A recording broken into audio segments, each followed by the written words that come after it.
नमस्कार साथियों, आप देख रहे हैं यूपी समाचार। यहाँ पर आपको 20 मिनट में यूपी की 50 बड़ी खबरें मिलेगी, तो वीडियो को पूरा जरूर देखें। आज की पहली खबर, यूपी के इस जिले में 19,000 लोगों को मुफ्त में मिलेगा नया गैस कनेक्शन। सहजनवा तहसील में रहने वाले करीब 19,000 गरीब परिवारों को निःशुल्क गैस कनेक्शन दिया जाएगा। इसके लिए आपूर्ति विभाग की तरफ से आवेदन कराने कार्य शुरू कर दिया गया है। यह लाभ उज्ज्वला योजना के अंतर्गत दिया जाएगा।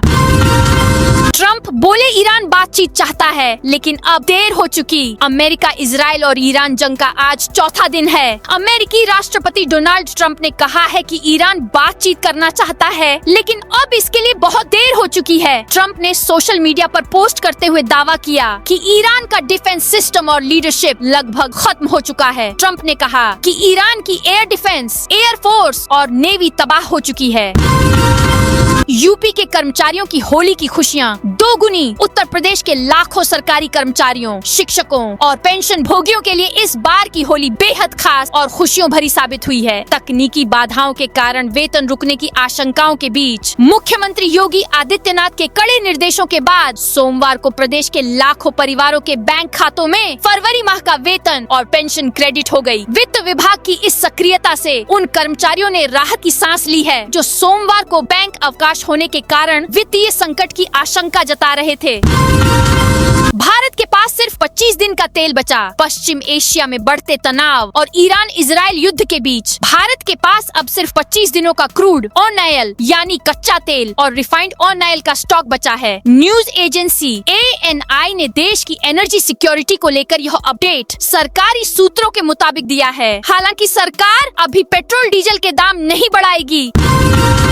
यमुना सिटी जाने के लिए एक्सप्रेसवे से हटेगा टोल। यमुना सिटी के औद्योगिक सेक्टरों में जाने के लिए टोल खत्म होगा। यमुना प्राधिकरण द्वारा यमुना एक्सप्रेसवे प्रबंधन को इसके लिए सेक्टर 28 व 29 के बीच बने रैंप से टोल गेट हटाने के लिए कहा गया है। आदेश नहीं मानने पर बुलडोजर से टोल गेट ध्वस्त किया जाएगा। यूपी में लक्ष्य से अधिक धान खरीद। योगी सरकार ने किसानों को किया 14,886 करोड़ रुपए का भुगतान। उत्तर प्रदेश में खरीफ क्रय सत्र 2025 से 26 के लिए धान खरीद प्रक्रिया पूरी हो गई है। योगी सरकार ने 60 लाख मीट्रिक टन के लक्ष्य को पार करते हुए 62.30 लाख मीट्रिक टन धान खरीदा, जिससे 10.53 लाख किसानों को 14,886.35 करोड़ रुपए का भुगतान किया गया। यूपी के सरकारी स्कूलों में डिजिटल ऐप से मजबूत होगी बच्चों की पढ़ाई। परिषदीय विद्यालयों में नए शैक्षणिक सत्र से डिजिटल शिक्षण को बढ़ावा दिया जा रहा है। इसके लिए दीक्षा ऐप, खान एकेडमी और डी टीचर ऐप को बच्चों और शिक्षकों के उपयोग के लिए उपलब्ध कराया गया है। इन प्लेटफॉर्म पर कक्षावार वीडियो लेसन, इंटरैक्टिव क्विज, अभ्यास सामग्री, ई पुस्तकें और विषयवार मॉड्यूल उपलब्ध हैं, जिनसे छात्र अपनी गति से पढ़ाई कर सकते हैं और कठिन विषयों को आसानी से समझ सकते हैं। पीएम मोदी ने ओमान, कुवैत और कतर के नेताओं से की बात। मिडिल ईस्ट के हालात पर जताई चिंता। पश्चिम एशिया में लगातार बिगड़ते हालात के बीच भारत की चिंता भी बढ़ी है और इस लिहाज से कूटनीतिक सक्रियता भी तेज होती दिख रही है। मंगलवार को पीएम नरेंद्र मोदी ने खाड़ी क्षेत्र के 2 महत्वपूर्ण नेताओं, ओमान के सुल्तान हैथम बिन तारिक और कुवैत के क्राउन प्रिंस सबाह अल खालिद अल हामिद से टेलीफोन पर बातचीत की। दोनों वार्ताओं के दौरान प्रधानमंत्री ने संबंधित देशों में हुए हमलों पर गहरी चिंता व्यक्त की और वहां रह रहे भारतीय समुदाय की सुरक्षा एवं कुशल क्षेम पर विस्तार से चर्चा की। इकाना स्टेडियम में फिर दिखेगा रोहित कोहली का दम। भारतीय क्रिकेट कंट्रोल बोर्ड ने सोमवार को अफगानिस्तान क्रिकेट टीम के भारत दौरे को लेकर आधिकारिक कार्यक्रम घोषित किया। दोनों देशों के बीच एक टेस्ट मैच और 3 एक दिवसीय मुकाबले की सीरीज प्रस्तावित है। वनडे मैचों की सीरीज खेली जाएगी। इसके तहत वनडे सीरीज के दूसरे मुकाबले की मेजबानी अटल बिहारी वाजपेयी इकाना स्टेडियम को मिली, जहां 17 जून को टीम इंडिया और अफगानिस्तान के बीच टक्कर होगी। आरक्षण पर विपक्ष को कोई मौका नहीं देगी। योगी सरकार उत्तर प्रदेश में भर्तियों में आरक्षितों को कम कोटा मिलने के विवाद को पूरी तरह से खत्म करने की तैयारी है। आरक्षित पदों की संख्या तय होने के बाद ही भर्तियां की जाएंगी। विभागों को रिक्तियों का प्रस्ताव भेजने से पहले अनुसूचित जाति, अनुसूचित जनजाति, अन्य पिछड़ा वर्ग और EWS के पदों को स्पष्ट करना होगा। जरूरी हुआ तो इसके लिए आयोगों के साथ विभागों द्वारा बैठक भी की जाएगी, जिससे भर्तियों को लेकर कोई पेच न फंसे। बुलंदशहर में शिया समुदाय नहीं मनाएगा ईद। बुलंदशहर के जहांगीराबाद कोतवाली क्षेत्र के गांव सांखनी में ईरानी supreme leader Ayatollah Ali Khamenei की मौत के बाद शोक का माहौल है। सांखनी करबला के मौलाना मुनव्वर हुसैन ने 3 दिन के शोक की घोषणा की है। साथ ही इस बार ईद नहीं मनाने का भी ऐलान किया है। मौलाना मुनव्वर हुसैन ने बताया कि शिया समुदाय में शोक की लहर है। उन्होंने ईरान के सुप्रीम लीडर की शहादत को पूरी इंसानियत के लिए काला अध्याय बताया। गांव में इजराइल और अमेरिका के खिलाफ भी गहरी नाराजगी व्यक्त की जा रही है। राष्ट्रपति मुर्मू की मौजूदगी में भी आम भक्तों मिलेगा रामलला का दर्शन। राम नगरी अयोध्या के लिए आगामी 19 मार्च का दिन बेहद ऐतिहासिक होने जा रहा है। वासंतिक नवरात्र के पावन प्रथम दिवस और हिंदू नववर्ष के उल्लास के बीच राष्ट्रपति द्रौपदी मुर्मू राम मंदिर के द्वितीय तल पर आयोजित श्री राम यंत्र एवं श्री राम नाम मंदिर स्थापना समारोह की मुख्य अतिथि होंगी। इस अति विशिष्ट कार्यक्रम के बावजूद प्रशासन और ट्रस्ट ने निर्णय लिया है कि रामलला के दरबार में आम भक्तों की हाजिरी पर कोई रोक नहीं लगाई जाएगी। उत्तर प्रदेश में चुनावी तैयारी में जुटी भाजपा। प्रदेश में राजनीतिक पदचापों की ध्वनि दूर तक पहुंचने लगी है। पिछले दिनों राष्ट्रीय स्वयंसेवक संघ के सरसंघचालक मोहन भागवत ने कई अहम विषयों को छेड़ते हुए प्रदेश को मथा। वहीं अब मुख्यमंत्री योगी आदित्यनाथ भाजपा के सभी 6 क्षेत्रों में समन्वय बैठकों में पहुंच रहे हैं। राजनीतिक पंडितों का कहना है कि अब SSS यानी सरकार, संगठन और संघ के मॉडल पर चुनावी तार को कसा जा रहा है। पार्टी अंदरूनी घमासान, UGC एवं जातीय उबाल से होने वाले नुकसान से निपटने की रणनीति बना रही। वहीं नाराज कार्यकर्ताओं को साधने की कसरत भी तेज की गई है। जोर पकड़ रहा टीटी अनिवार्यता का विरोध। उत्तर प्रदेश में अब चरणबद्ध आंदोलन करेंगे शिक्षक। परिषदीय विद्यालयों में लंबे समय से कार्यरत शिक्षकों के लिए टीटी शिक्षक पात्रता परीक्षा की अनिवार्यता के विरोध में शिक्षक संगठनों ने चरणबद्ध आंदोलन का ऐलान किया है। अखिल भारतीय संयुक्त शिक्षक महासंघ ने सभी संबद्ध संगठनों को साथ लेकर आंदोलन की रणनीति तैयार की है। महासंघ में कुल 20 संगठन जुड़े हुए हैं। अखिलेश यादव की बेटी की AI फोटो पोस्ट की। इंस्टाग्राम पर एक यूजर ने सपा प्रमुख अखिलेश यादव की बेटी की AI से फोटो बनाकर पोस्ट कर दी। लिखा, मैं अपनी जान से बढ़कर प्यार करता हूँ। यूजर ने करीब 318 पोस्ट किए हैं, जिनमें 100 से अधिक पोस्ट में उसने अखिलेश की बेटी की तस्वीर लगाई है। पोस्ट वायरल होने के बाद सपा MLC डॉक्टर मान सिंह यादव ने प्रयागराज के साइबर थाने में FIR दर्ज कराई है। डिप्टी CM केशव प्रसाद मौर्य ने स्वामी अविमुक्तेश्वरानंद को लेकर बड़ा बयान दिया। उन्होंने कहा कि शंकराचार्य अविमुक्तेश्वरानंद भगवान हैं। वह लखनऊ या कहीं भी जाएंगे। एक राम भक्त, शिव भक्त और कृष्ण भक्त होने के नाते हम उनका स्वागत करूंगा। गौ रक्षा के सवाल पर उन्होंने कहा कि यूपी में किसी हत्यारे की औकात नहीं कि गौ माता को खरोंच पहुंचाए। उन्हें पता है कि भाजपा सरकार गो तस्करों को कभी बख्शने वाली नहीं है। ईरान अमेरिका युद्ध से यूपी के 25 लाख लोग फंसे। गोंडा के 27 साल के दिनेश वर्मा इन दिनों दुबई में फंसे हैं। 1 मार्च को उनका मुंबई आने का टिकट था, लेकिन क्षेत्र में जारी बमबारी के कारण एयरपोर्ट बंद हो गया। वे भारत नहीं लौट पाए। दुबई में कुक का काम करने वाले दिनेश को वापस उनके कमरे पर भेज दिया गया। वे होली और अपने भांजे विनोद वर्मा की 11 मार्च को बस्ती में होने वाली शादी में शामिल नहीं हो सकेंगे। जनपद में समर्थन मूल्य पर गेहूं खरीद की तैयारियां तेज हो गई हैं। जिला प्रशासन ने वर्ष 2026 से 27 के लिए 104 गेहूं क्रय केंद्रों की सूची जारी कर दी है, जिनकी जिम्मेदारी 6 एजेंसियों को सौंपी गई है। हालांकि 1 मार्च से प्रस्तावित खरीद अभी औपचारिक रूप से शुरू नहीं हो पाई है और होली के बाद इसके शुरू होने की संभावना है। संभल में किसानों ने जलाई गन्ने की होली। संभल के विभिन्न गांवों में मंगलवार को भारतीय किसान यूनियन असली के आह्वान पर किसानों ने गन्ने की होली जलाकर विरोध प्रदर्शन किया। गांव भद्रोला, मंडावली, रसूलपुर सहित आसपास के कई गांवों में बड़ी संख्या में किसान एकत्र हुए और सरकार के खिलाफ नारेबाजी करते हुए गन्ने का भाव 600 रुपए प्रति क्विंटल करने की मांग की। शंकराचार्य बोले, गो तस्करों से चंदा क्यों ले रही बीजेपी। काशी में शंकराचार्य अविमुक्तेश्वरानंद ने डिप्टी CM केशव प्रसाद मौर्य के गो माता को लेकर दिए बयान पर पलटवार किया। कहा, एक तरफ सरकार गो रक्षा की बात करती है, दूसरी तरफ गो तस्करों से चंदा लेती है। यूपी यूपी में गायों की संख्या में 4% की कमी आई है। डिप्टी सीएम बताएं ऐसा क्यों है। डिग्री मार्कशीट फर्जीवाड़ा में एसआईटी को मिला दो एजेंट का सुराग। एसआईटी को रुपए लेकर डिग्री और मार्कशीट बनाने वाले आरोपियों के संपर्क में रहे 2 एजेंटों का सुराग मिला है। उनको जल्द ही हिरासत में लेकर पूछताछ की जा सकती है। एक ने डिस्टेंस लर्निंग कोर्स की फ्रेंचाइजी ली हुई थी। कानपुर में उसके फ्रेंचाइजी सेंटर में काफी संख्या में छात्र छात्राएं कोर्स ऑफ डिग्री के संबंध में जानकारी लेने आया करते थे। कुछ अभिभावकों ने सेंटर संचालक की डिटेल पुलिस को दी, जिसके आधार पर गिरोह में शामिल अन्य लोगों की जानकारी जुटाई जा रही है। मऊ में हनुमान घाट पर पीपा पुल का शिलान्यास। मऊ में तमसा नदी के हनुमान घाट पर पीपा पुल के निर्माण का शिलान्यास किया गया। नगर विकास एवं ऊर्जा मंत्री AK शर्मा ने विधिवत इसका शिलान्यास कर क्षेत्र के विकास की दिशा में महत्वपूर्ण कदम उठाया। इस अवसर पर जनप्रतिनिधि, अधिकारी और बड़ी संख्या में स्थानीय नागरिक उपस्थित रहे।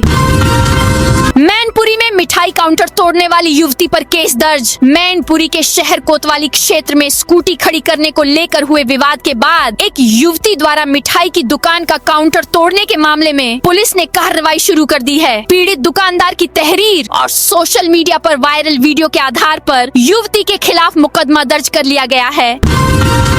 देवरिया में अवैध शराब फैक्ट्री का भंडाफोड़। देवरिया में कोतवाली पुलिस और आबकारी विभाग की संयुक्त टीम ने 3 मार्च को पूर्वा मोहल्ला स्थित एक मकान में अवैध शराब फैक्ट्री का भंडाफोड़ किया। पुलिस ने मौके से 77 लीटर से अधिक मिलावटी शराब, भारी मात्रा में रासायनिक पदार्थ और पैकेजिंग सामग्री बरामद की। इस कार्रवाई में 2 आरोपियों को गिरफ्तार किया गया है।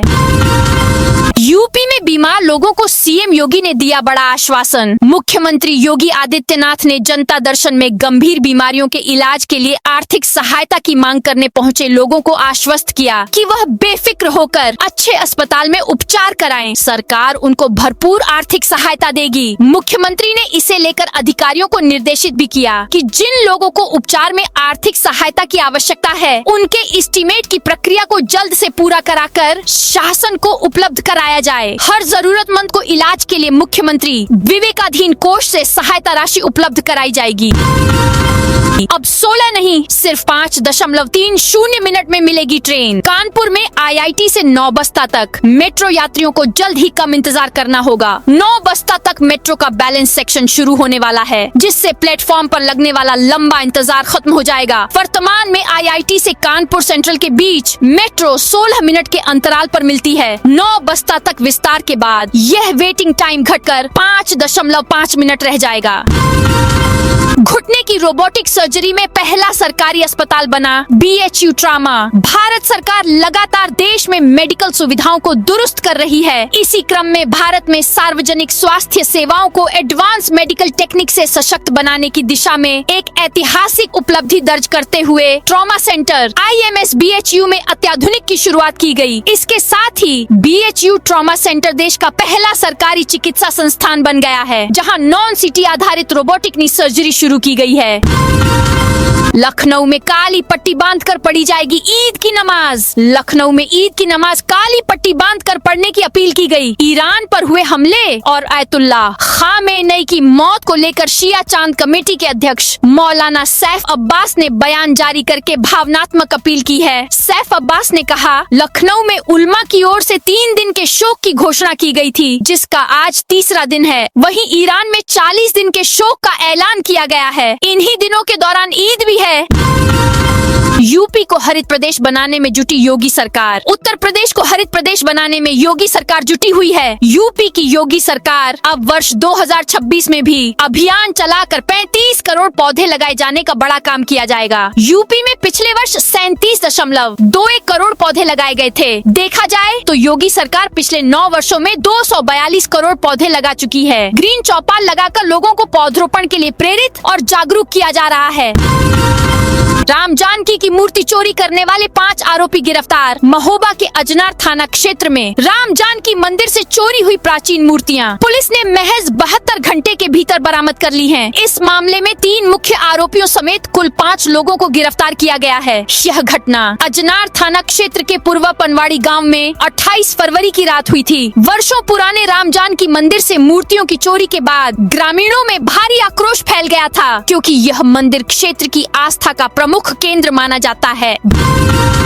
भारत रूस से 5 S-400 सुदर्शन डिफेंस सिस्टम खरीदेगा। पाकिस्तान चीन सीमा पर तैनात किया जाएगा। भारत रूस से 5 नए S-400 Sudarshan air defence system खरीदने की तैयारी में है। रक्षा मंत्रालय जल्द ही वायुसेना के प्रस्ताव को मंजूरी के लिए आगे बढ़ाएगा। न्यूज एजेंसी ANI ने सूत्रों के आधार पर सोमवार को बताया कि पिछले साल ऑपरेशन सिंदूर के दौरान S-400 सिस्टम के प्रदर्शन के बाद और खरीदने का निर्णय लिया गया है। रक्षा अधिकारियों ने बताया कि नए सिस्टम को पूर्वी और पश्चिमी दोनों सीमाओं पर तैनात किया जाएगा। इससे चीन और पाकिस्तान दोनों मोर्चों पर भारत की हवाई सुरक्षा क्षमता मजबूत होगी। बोगस कंपनी बनाकर 250 करोड़ की GST चोरी। कानपुर पुलिस कमिश्नर रघुवीर लाल ने बोगस कंपनियां बनाकर करोड़ों की ठगी करने वाले गिरोह का मंगलवार को खुलासा किया। गिरोह लोन दिलाने के नाम पर ई-रिक्शा चालक, छात्रों और गरीब तबके के लोगों के दस्तावेज लेता था। इसके बाद उनके नाम से फर्जी फर्में बनाकर करोड़ों की input tax credit ITC claim करके हड़प लेता था। एप्पल का सस्ता smartphone iPhone 17e launch. Tech company Apple ने सोमवार 2 मार्च को 17 सीरीज का अपना सस्ता फोन iPhone 17e लॉन्च कर दिया है। इसमें latest A19 chipset, 48 megapixel fusion camera और बेस वेरिएंट में 256 गीगाबाइट स्टोरेज मिलेगा। कंपनी ने अपडेटेड AM4 प्रोसेसर के साथ नया iPad Air भी पेश किया है। इन दोनों प्रोडक्ट की शुरुआती कीमत 64,900 रूपए है। वहीं हायर वेरिएंट की कीमत 84,900 रूपए है। iPad Air में स्टूडेंट के लिए अलग डिस्काउंट भी दिया गया है। नोएडा में अब तय जगह पर होगी डॉग फीडिंग। नोएडा में आवारा डॉग्स को लेकर चल रही खींचतान के बीच और बड़ी कार्रवाई शुरू हो गई है। सुप्रीम कोर्ट के 22 अगस्त के आदेश के बाद नोएडा प्राधिकरण ने शहर भर में डॉग फीडिंग पॉइंट के बोर्ड लगाने शुरू किए जाएंगे। इसका मकसद है कि डॉग्स को सिर्फ तय जगह पर ही खाना खिलाया जाए और कॉलोनियों में विवाद कम हो।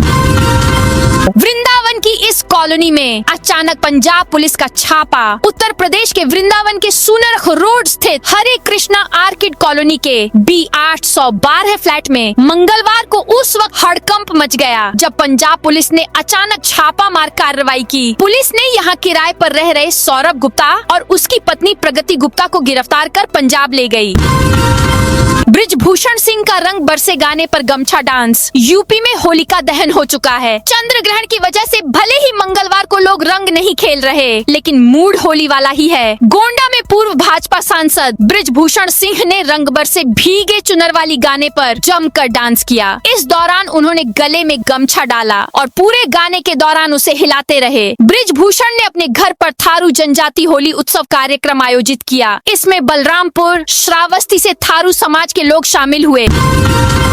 अमेरिका ईरान जंग से सोने में 8,000 की तेजी। अमेरिका इजराइल और ईरान जंग के चलते 10 ग्राम 24 कैरेट सोना 8,000 रूपए बढ़कर 1,67,000 रूपए पहुंच गया। 1 किलो चांदी 23,000 रूपए बढ़कर 2,90,000 रूपए पर पहुंच गई है। वहीं जंग के चलते भारतीय शेयर बाजार में भी गिरावट रही। सेंसेक्स 1,048 अंक गिरकर 80,239 के स्तर पर बंद हुआ।